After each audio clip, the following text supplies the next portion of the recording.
स्वागत आहे आपले वायबीडी अकॅडमी या युट्यूब चॅनल वरती. मित्रांनो, जिल्हा न्यायालय पदभरतीचा आजचा पेपरचा दुसरा दिवस होता. पहिल्या दिवशी 3 शिफ्ट मध्ये पेपर झाले. 5 तारखेला आज तारीख आहे 7 तारीख आणि 7 तारखेचा पहिल्या शिफ्टचा पेपर आत्ताच झालेला आहे. तर यामध्ये कोणकोणते प्रश्न आले होते त्या प्रश्नांची उत्तरं स्पष्टीकरणासोबत आजच्या एवढीच्या माध्यमाने आपण जाणून घेणार आहोत. तुम्हाला कसे प्रश्न आले होते संपूर्ण स्वरूप आजच्या एवढीच्या माध्यमाने समजून येणार आहे आणि सर्व प्रश्नांची उत्तरं तुम्हाला याच व्हिडिओच्या माध्यमाने समजणार आहे. यामध्ये आपण चारही विषयांचा विचार करणार आहोत. सामान्य ज्ञान, मराठी, इंग्रजी आणि त्यासोबतच संगणक या 4 विषयांवरती प्रश्न विचारले गेले होते. प्रश्नांची संख्या तुम्ही इथं बघू शकता. सामान्य ज्ञानवरती 16 प्रश्न होते, इंग्रजीवरती 8 प्रश्न, संगणकावरती 8 प्रश्न आणि मराठीवरती 8 प्रश्न. अशा प्रकारचं पेपरचं स्वरूप होतं. सविस्तर चर्चा आजच्या व्हिडिओच्या माध्यमाने आपण करणार आहोत. बहुतेक प्रश्न आपल्याकडे आलेले आहेत जे की तुम्ही स्क्रीनवरती बघू शकता. सर्व प्रश्नांची उत्तरं देखील मी अशा प्रकारची टायपिंग करून घेतलेली आहेत. सविस्तर चर्चा आजच्या व्हिडिओच्या माध्यमाने आपण करणार आहोत. थोडासा लेट व्हिडिओ झालेला आहे, परंतु भरपूर प्रश्न आपण गोळा केलेले आहेत विद्यार्थ्यांची चर्चा करून आणि त्यानंतर सर्व प्रश्नांची उत्तर देखील आपण काढून घेतलेली आहेत, जेणेकरून पटकन आपल्याला कमी वेळात जास्तीत जास्त प्रश्न बघता येतील. तर चला, व्हिडिओचा वेळ वाया न घालवता या व्हिडिओला सुरुवात बघा. यातील आपल्याला पहिला प्रश्न काय दिलेला आहे, कबड्डीचा पहिला विश्वचषक कधी खेळला गेला, हा अशा प्रकारचा एका विद्यार्थ्याने प्रश्न पाठवलाय आणि हाच प्रश्न थोडक्यात वेगळा एका विद्यार्थ्यांनी सांगितला. तो प्रश्न कसा होता, कबड्डीचा पहिला विश्वचषक कधी जिंकला गेला. तर दोन्ही प्रश्नाचं उत्तर एकच असणार आहे. जो पहिला विश्वचषक खेळला गेला होता 2004 या सालीच खेळला गेला होता आणि जिंकला कधी 2004 या सालीच जिंकला आहे. आता 2 देशांमध्ये हा विश्वचषक खेळला गेला होता. यामध्ये देशांची नावं देखील आपल्याला माहिती असणं गरजेचं असणार आहे. पहिला देश असणार आहे आपला भारत आणि दुसरा असणार आहे इराण. आणि शेवटच्या फेरीमध्ये भारताने इराणला हरून 2004 मध्ये मुंबई येथे जो खेळला गेलाय हा सामना खेळला गेला होता. तर इराणला हरून आपल्याला भारताची इथं विजय झाली होती. तर कबड्डीचा पहिला विश्वचषक कधी जिंकला गेला 2004 मध्ये आणि हा विश्वचषक कुठे झाला होता यावरती सुद्धा प्रश्न विचारला जाऊ शकतो. तर आपल्याला सांगता येईल मुंबई या ठिकाणी झाला. ठीक आहे, भारतामधील मुंबई या ठिकाणी झाला आणि 2004 मध्ये हा सामना झाला होता. इराणला हरून भारताने हा विश्वचषक जिंकला होता हे देखील आपल्याला माहिती असणं गरजेचं असणार आहे. आता कबड्डीवरती वारंवार प्रश्न विचारले जात आहे. 5 तारखेला जे पेपर झाले त्यामध्ये शिफ्ट मध्ये आपल्याला कबड्डीवरती प्रश्न विचारला गेला होता. तेव्हा प्रश्न काय विचारला होता, कबड्डी महासंघाला सुरुवात कधी झाली किंवा कबड्डी महासंघाची सुरुवात कधी झाली. तर 1950 हे आपल्या प्रश्नाचं तेव्हाचं उत्तर होतं. आणि त्यासोबत जर विचार केला तर भारतामध्ये कबड्डी खेळ कधी खेळायला सुरुवात केली किंवा कधी याची माहिती झाली तर आपल्याला सांगता येईल 1938 मध्ये भारतात कबड्डीला सुरुवात झाली. ठीक आहे, आणि महासंघाची सुरुवात कधी झाली तर 1950 हे आपल्या प्रश्नाचं योग्य उत्तर असणार आहे. तर इतर जी माहिती आहे ती सुद्धा आपल्याला माहिती असणं गरजेचं असणार आहे, कारण त्याच्याच रिलेटेड टीसीएस आपल्याला प्रश्न विचारत असते. अशाच प्रकारचे आपल्याला आजचे तिन्ही शिफ्टचे जे पण पेपर होतील त्याचं स्पष्टीकरण आपल्याला या चॅनलवरती दिले जाणार आहे. त्यासाठी चॅनलवरती पहिल्यांदा आला असेल तर चॅनलला सबस्क्राईब करा, जी बेल येते तिलाही क्लिक करा, जेणेकरून मी जेव्हा पण व्हिडिओ अपलोड करतो त्या व्हिडिओची नोटिफिकेशन तुम्हाला लगेच भेटून जाईल. तर चला, पुढील 2 नंबरचा प्रश्न आपल्याला काय दिलेला आहे, कच्च्या आंब्यामध्ये कोणते आम्ल असते अशा प्रकारचा प्रश्न विचारला गेला होता. तर कच्च्या आम्लामध्ये जर विचार केला तर हे 2 आपल्याला आम्ल किंवा ऍसिड असतात अशा प्रकारचं सांगता येईल, सायट्रिक ऍसिड आणि त्यासोबत मॅलिक ऍसिड. ठीक आहे, तर ह्या दोन्ही आम्लांची नाव आपल्याला सांगतील. आता पर्यायामध्ये तुम्हाला काय दिलं होतं त्याच्यावरती डिपेंड आहे. जर हे एकच पर्याय दिला असेल तर हे आपल्याला टिक करायचं होतं, हे पर्याय दिलं असेल तर हे टिक करायचं होतं, कारण हे दोन्ही आम्ल आपल्याला कच्च्या आंब्यामध्ये किंवा आंबामध्ये आढळलेले बघण्यासाठी भेटतात. ठीक आहे, तर आपल्या पर्यायानुसार हे आपल्याला उत्तर द्यायचं होतं. अशा प्रकारचं आपण समजू शकता. कालचं जर म्हटलं तर आपल्या चॅनलवरती एक डिटेलमध्ये लेक्चर झालेलं होतं मित्रांनो, कॅम्प्युटरवरती संगणकाच्या माहितीवरती. त्यावरती आधारित जर म्हटलं तर जे पण आपण नोट्स दिले होते जवळपास त्यातील 7 प्रश्न आलेले. तर कोणकोणते प्रश्न आले ते देखील मी तुम्हाला या व्हिडिओच्या माध्यमाने सांगणार आहे. अतिशय जास्तीत जास्त फायदा विद्यार्थ्यांना झालेला आहे. नोट्स वगैरे सर्व काही आपण आपल्या टेलिग्राम प्रायव्हेट टेलिग्राम वरती उपलब्ध करून दिल्या होत्या.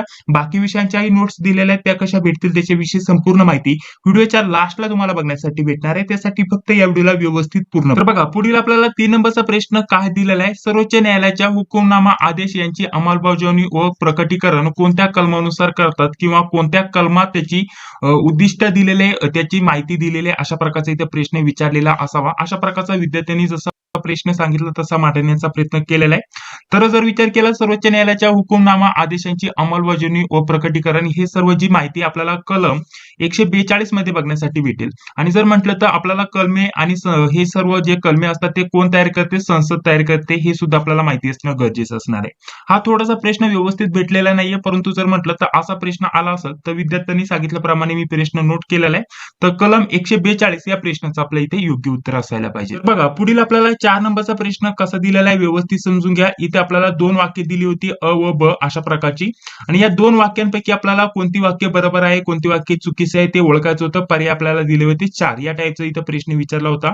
पहिलं वाक्य काय दिलेलं आहे, राष्ट्रपतींची निवड 5 वर्षांसाठी असते, आणि दुसरं वाक्य दिलं होतं सर्वोच्च न्यायालय राष्ट्रपती यांना पदावरून दूर करते, अशा प्रकारचं इथं दुसरं वाक्य दिलं होतं. तर पहिलं जे वाक्य इथं राष्ट्रपतींची निवड 5 वर्षांसाठी असते, तर हे अगदी बरोबर वाक्य, तर आपल्याला हे बरोबर सांगता येईल. परंतु जर म्हटलं तर सर्वोच्च न्यायालय राष्ट्रपती यांना पदावरून दूर करते हे चुकीचं वाक्य. ठीक आहे, म्हणजे अ हे बरोबर वाक्य, ब हे चुकीचं वाक्य. पर्यायामध्ये जिथं कुठं असेल ते आपल्या प्रश्नाचं इथे योग्य उत्तर असणार आहे.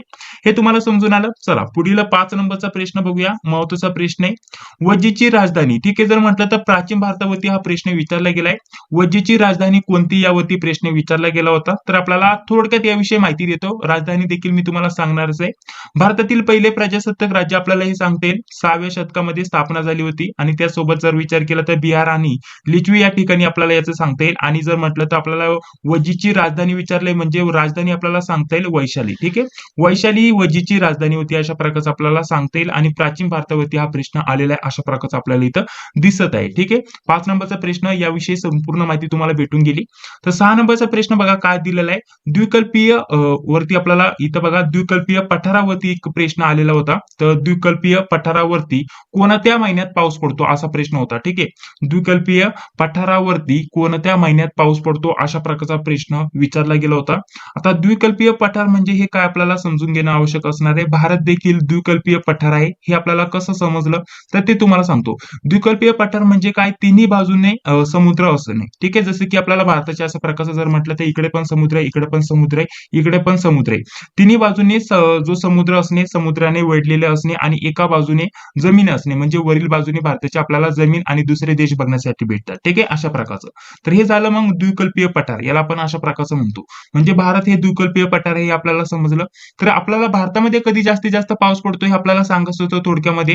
तर फक्त प्रश्न आपल्याला उलटून पालटून विचारण्याच्या हेतूने असा प्रश्न इथे तयार करण्यात आलेला आहे. तर जर म्हटलं तर स्पष्टपणे प्रश्नामध्ये आपल्याला अशा प्रकारचा हा प्रश्न तयार होतो की भारतामध्ये सर्वात जास्त किंवा पाऊस कोणत्या महिन्यामध्ये पडतो अशा प्रकारचा प्रश्न विचारला गेलाय. तर जून मध्ये आपल्याला सर्वाधिक पाऊस पडतो अशा प्रकारचं सांगता येईल. माझ्या अंदाजानुसार जून या प्रश्नाचं आपलं योग्य उत्तर असणार आहे. तर चला आता पुढील प्रश्न बघूया. पुढील प्रश्न बघा 7 नंबरचा प्रश्न आपल्याकडे आलेला आहे. तर 7 नंबरचा प्रश्नामध्ये एक शब्द दिलेला होता. हा शब्द तुम्हाला दिसत असेल. ठीक आहे, डोसरा अशा प्रकारचा इथे शब्द आहे. हा जो शब्द आहे तो कोणत्या खेळाशी संबंधित आहे अशा प्रकारचा इथे प्रश्न विचारला गेला होता. तर या प्रश्नाचं योग्य उत्तर काय असणार आहे, क्रिकेट या खेळाशी संबंधित आहे. ठीक आहे, 8 नंबरचा प्रश्न जर म्हटलं तर वेदावरती प्रश्न विचारला गेला होता. प्रश्न आपल्याकडे आलेला नाहीये, त्यामुळे प्रश्न आपल्याला व्यवस्थित सांगता येणार नाहीये.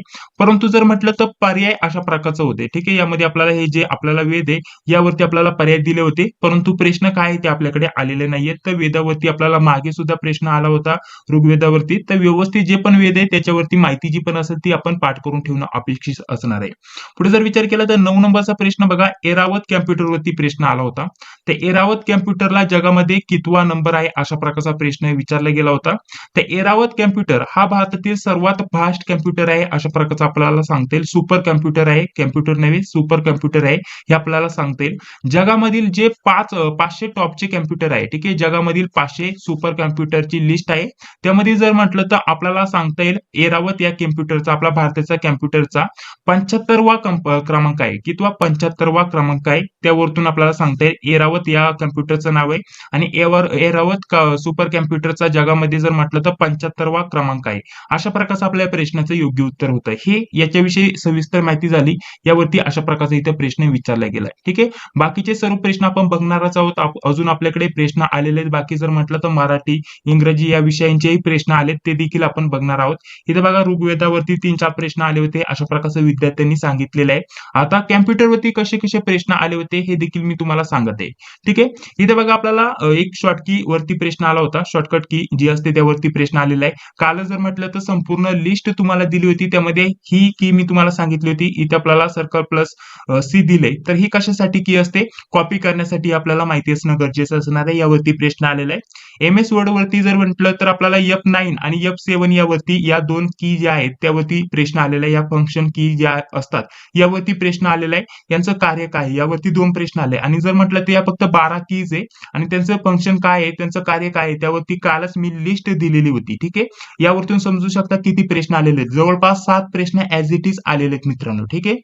पुढे जर म्हटलं तर बघा, एक इंग्लिश वरती अजून एक प्रश्न विचारला गेला होता. एक स्पेलिंग वरती प्रश्न होता. ठीक आहे. म्हणजे थोडक्यात जर म्हटलं तर आपल्याला मराठी शब्द दिला होता, त्याचा इंग्रजी मधील आपल्याला अनुवाद काय आहे ते आपल्याला सांगायचं होतं. या टाईपचा प्रश्न आला होता. त्यानंतर बघा आपल्याला MS वर्ड वरती आपल्याला प्रश्न विचारले होते, 2 ते 3 प्रश्न, जसे की तुम्हाला हे सांगितले. आणि त्यासोबत जर म्हटलं तर शॉर्टकट की वरती तुम्हाला 2 ते 3 प्रश्न होते. टोटल अशा प्रकारचे 8 प्रश्न कॅम्प्युटर वरती विचारले गेले होते. ठीक आहे. हे सर्व आपण बहुतेक नोट्स मध्ये तुम्हाला दिलं होतं आणि काल बहुतेक मी तुम्हाला आपल्या क्लासच्या माध्यमाने समजून सांगण्याचा प्रयत्न केला होता. ठीक आहे. तर पुढे बघा, आता पुढे आपण मराठी इंग्लिशचा आपण बघणार आहोत. इंग्लिशचेही काही प्रश्न आपल्याकडे आलेले आहेत, परंतु पुढे व्हिडिओ कंटिन्यू करण्याअगोदर आपल्यासाठी अतिशय काय महत्त्वाची नोट्स बद्दल माहिती देत आहे. ठीक आहे. जिल्हा न्यायालय पदभरतीसाठी आपण काय महत्त्वाच्या नोट्स काढलेल्या आहेत. तर बघा, सर्वप्रथम नोट्स मध्ये तुम्हाला काय काय दिलं जाणार आहे त्याच्याविषयी थोडक्यात माहिती सांगून घेतो आणि त्यानंतर या नोट्स तुम्हाला कशा भेटणार त्याविषयी माहिती देतो. कोणताही पेपर झाल्यानंतर सर्वप्रथम तुम्हाला प्रश्न कोणकोणते आले होते हे सर्व तुम्हाला आपल्या या प्रायव्हेट टेलिग्राम वरती इथं भेटून जातात. तर बघू शकता अशा प्रकारचे हे प्रश्न आले होते कालच्या 3 शिफ्टला. हे सर्व शिफ्टचे प्रश्न मी टाकलेले होते. आता नोट्स मध्ये महत्त्वाचं काय असणार आहे मित्रांनो, इथं बघा कीवर्ड वरती आपल्याला शॉर्टकट की वरती प्रश्न विचारले जातात. त्याची काल ही 2-3 पेजेसची लिस्ट दिली होती, त्यावरतीच प्रश्न आलेले आहेत. 2 प्रश्न आजच्या शिफ्ट मध्ये सुद्धा. तर हे एक पीडीएफ तुम्हाला बघण्यासाठी भेटेल. संगणकावरती माहिती. ठीक आहे. संगणकावरती माहिती इथे तुम्हाला या पीडीएफ वरती बघण्यासाठी भेटेल. सविस्तर माहिती दिली आहे. TCS पॅटर्न नुसार जे पण प्रश्न विचारले जातात, फुल फॉर्म, शॉर्ट फॉर्म, हे सर्व काही यामध्ये दिले. आणि जर म्हटलं तर जेवढे पण शॉर्टकट कीज आहे, जे पण आपल्याला महत्त्वाचे प्रश्न होते, ते सर्व मी यामध्ये ऍड करण्याचा प्रयत्न केलेला आहे. एवढंच नव्हे तर एरावत कॅम्प्युटर डे जे आहे त्यावरती सुद्धा माहिती यामध्ये मी ऍड केलेली होती. ठीक आहे. त्यावरती सुद्धा इथं प्रश्न आलेला आहे. तर यामध्ये संगणकाची माहिती इथं 10 ते 20 पेजेस मध्ये सर्व काही उपलब्ध करून दिलेले, जे की बेसिक लेवलचे प्रश्न विचारले जातात. या व्यतिरिक्त तुम्हाला जर म्हटलं तर संभाव्य 30 ते 40 प्रश्नपत्रिका दिल्यात. लेटेस्ट जर म्हटलं तर आता ज्या झालेल्या आहेत जिल्हा न्यायालयाच्या पदभरतीच्या प्रश्नपत्रिका, त्यामध्ये तुम्हाला 20 ते 22 प्रश्नपत्रिका बघण्यासाठी भेटतील. TCS पॅटर्न नुसार झालेल्या 100 ते 150 प्रश्नपत्रिका भेटतील. आणि त्यासोबत नोट्स तुम्हाला विषयानुसार वेगवेगळ्या बघण्यासाठी भेटतील. यामध्ये मराठी, इंग्रजी, त्यासोबत यामध्ये इतिहास झालं, भूगोल झालं, विज्ञान झालं, याच्या सर्व नोट्स वेगवेगळ्या भेटतील. 1 ते 1.5 वर्षाची चालू घडामोडी भेटेल. हे सर्व काय तुम्हाला यामध्ये उपलब्ध करून दिलं जाते. थोडक्यात सांगण्यामागचा उद्देश काय आहे, मागील जर म्हटलं तर 20 ते 23 प्रश्नपत्रिका भेटतील 2018च्या. त्यानंतर आता या वर्षीच्या संभाव्य प्रश्नपत्रिका आपण 30 ते 40 2024 साठी तयार केलेल्या जिल्हा न्यायालय पदभरतीसाठी या प्रश्नपत्रिका तुम्हाला भेटतील. यामध्ये अजून तुम्हाला 100 ते 150 TCS पॅटर्न नुसार झालेल्या 2023 व 24च्या प्रश्नपत्रिका भेटतील. ठीक आहे. तर हे सर्व काही आपल्या नोट्स मध्ये PDF फॉर्मॅट मध्ये दिले जाणार आहे. हे सर्व कसं भेटणार त्याविषयी माहिती लगेच देणार आहे. त्यासोबत काही आपल्याला स्टडी मटेरियल भेटेल, जसे की तुम्हाला सांगितलं कॅम्प्युटर विषयी माहिती झालं, त्यासोबत विज्ञानाविषयी माहिती झालं, जी पण आपली परीक्षा होती त्याच्या जे पण प्रश्न येतात त्याची माहिती झालं. हे सर्व काही तुम्हाला उपलब्ध करून दिलं जातं. आणि बाकी स्टडी मटेरियल भरपूर आपल्याला PDF स्वरूपामध्ये उपलब्ध करून दिलेलं आहे. आपल्याला त्यासाठी हा प्रायव्हेट टेलिग्राम चॅनल सुरू केलेला आहे, जे की तुम्ही इथं स्क्रीनवरती बघू शकता. सर्व हे PDF फॉर्मॅट मध्ये आहे. ठीक आहे. जे पण तुम्हाला पाहिजे असेल ते तुम्ही डायरेक्टली इथं डाउनलोड करून डायरेक्टली अशा प्रकारचं सेव्हचं ऑप्शन असतं डाउनलोड, आणि त्यानंतर डायरेक्टली हे PDF तुम्ही तुमच्या मोबाईल मध्ये सेव्ह करू शकता, झेरॉक्स देखील काढू शकता. ठीक आहे. तर हे सर्व काय आपण आपल्या प्रायव्हेट टेलिग्राम वरती उपलब्ध करून दिले. आता हा प्रायव्हेट टेलिग्राम आहे, त्याला लिंक आपण तयार केलेले. लिंक वरती क्लिक करूनच तुम्ही जॉईन करू शकता. सर्च करून तुम्ही जॉईन करू शकत नाही. हे सर्व PDF वगैरे डाउनलोड करण्यासाठी प्रायव्हेट टेलिग्रामला जॉईन होण्यासाठी आपण पेमेंट ठेवलेलं होतं आधी 119 रुपयाचं. आता हे देखील पेमेंट आपण कमी केलेलं आहे. हे पेमेंट आपण कमी करून आता फक्त ठेवलेलं आहे 79 रुपीज. ठीक आहे.